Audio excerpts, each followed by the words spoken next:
Alright, so I've helped dozens of gyms all around the world get more members and more clients for their gym or fitness studio.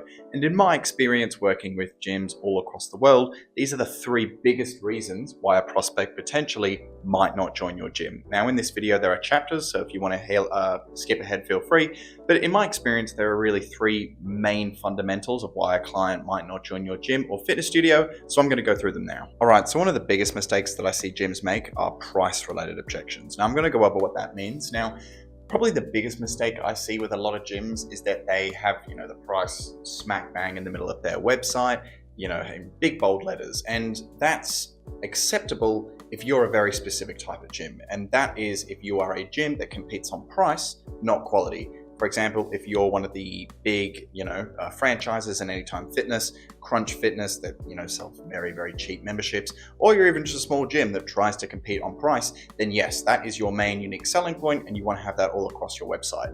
But if you are a gym that is generally a bit more expensive than your competitors, if you're a gym that generally speaking offers more quality than your competitors, then this is the biggest mistake you can do, because if you are basically showing the price straight on the middle of your website, the prospect knows what to expect. And when they come into your gym, they're already thinking, oh, $100 a month, is this worth it? I'm not sure.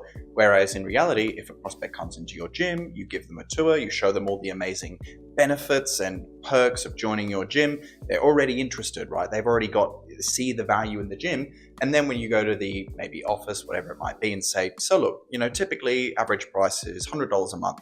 That is a lot easier for that person to palate because they've already got all that value that you've already showed them previously, and they can anchor the price to that value. But like I said, if you compete on price and not quality, disregard this point. All right, now the next red flag that we're going to talk about is solution doubts. In other words, the prospect in some shape or form doubts that the solution that you're offering will actually solve their problem. Now, you have to understand the only reason why anyone will buy anything from you is because they have a problem that you can solve.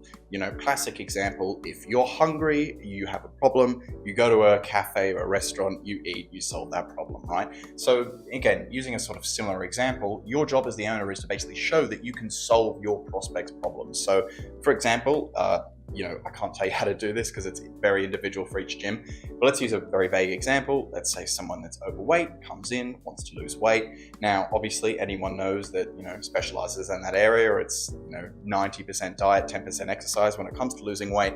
You could say something along the lines of to the prospect, look, John, I understand you want to lose weight. I can absolutely help you do this. But to be honest, most gyms won't tell you this, John, but it's all about diet. And that's why at our gym, we not only give you an exercise routine, but we also give you a diet to stick to, because at the end of the day, if you're not putting in the work in the kitchen, the work that you put in the gym isn't going to mean anything. Something like that. Basically just show the prospect that you understand their values better than anyone, or rather understand their problems, better than anyone else on the market, and that your solution is the best suited solution to solving that particular problem. All right, and the last reason why a prospect potentially might not join your gym is because they simply aren't in enough pain. Now, let me explain. In order, like we said, as we just discussed, in order for someone to take action and to seek out your solution, they need to be in pain, because at the end of the day, if you have a problem and that problem is painful, you're going to do something about it. And often when many people don't join your gym, it's not because they're not interested in your gym, it's not because they have found a better gym, it's simply because they're not ready to take any action, full stop. And this is probably the hardest thing to address in sales. My mentor has a saying that it's what people call, or rather it's what he calls, when people retreat to fine. In other words, they're fine with their current situation and don't really want to do anything about it. Nevertheless, there are some ways that we can go about basically addressing this, and I'm going to walk through some tips right now with you. So the first way to overcome something like this is social proof, and what I typically recommend, especially for a situation like this, is typically like a one-on-one interview style with one of your current clients. You could ask them something like, what doubts did you have before joining your gym? And showing this to someone that, is potentially in a little bit of pain, but not enough pain, can be super, super beneficial. And if you are wondering, what should my social proof look like? What's the best way to do these interviews? Blah, blah, blah. I did another video on this. I'll leave the link in the description. But another way is by asking emotional questions. And this can be very difficult. But if you go about it in the right way, generally speaking, there won't be any problems. So again, let's use the same old example. John walks in, John's overweight, and John wants to lose weight. Now, let's say you give John the tour. John thinks about it. He's like, oh yeah, it's interesting, but I'll think about it. Or, oh, well, go talk to my wife, something about that. basically an excuse, for lack of a better word. And essentially what you want to do to sort of stimulate that pain level is ask an emotional question, but in a good way. So say, for example, John's overweight. He's said that he wants to lose weight. That's obviously a great goal and a great thing. But if he's not ready to take, or rather if he's not in enough pain to take action, it's your job. And honestly, it's your responsibility, because you're going to massively improve John's life to get him over the line. So what I do in this sort of a situation, I'd say, John, look, completely understand you want to go away and think about it. Got no problem with you doing that at all. You can come back anytime. But before I let you go, John, let me ask you this, and I'm just curious because I want to make sure you're the right fit for my service. If you were to say drop 50 pounds, 20 kilos, whatever it may be, and you were super fit, you were able to run around with your kids, you could run on the beach, go for swims like you used to do, how would that change your life, John? And just let him ruminate with that for a bit. And often some prospects might say something like, oh, it wouldn't. In which case their pain level is just so low, they're just blind to it.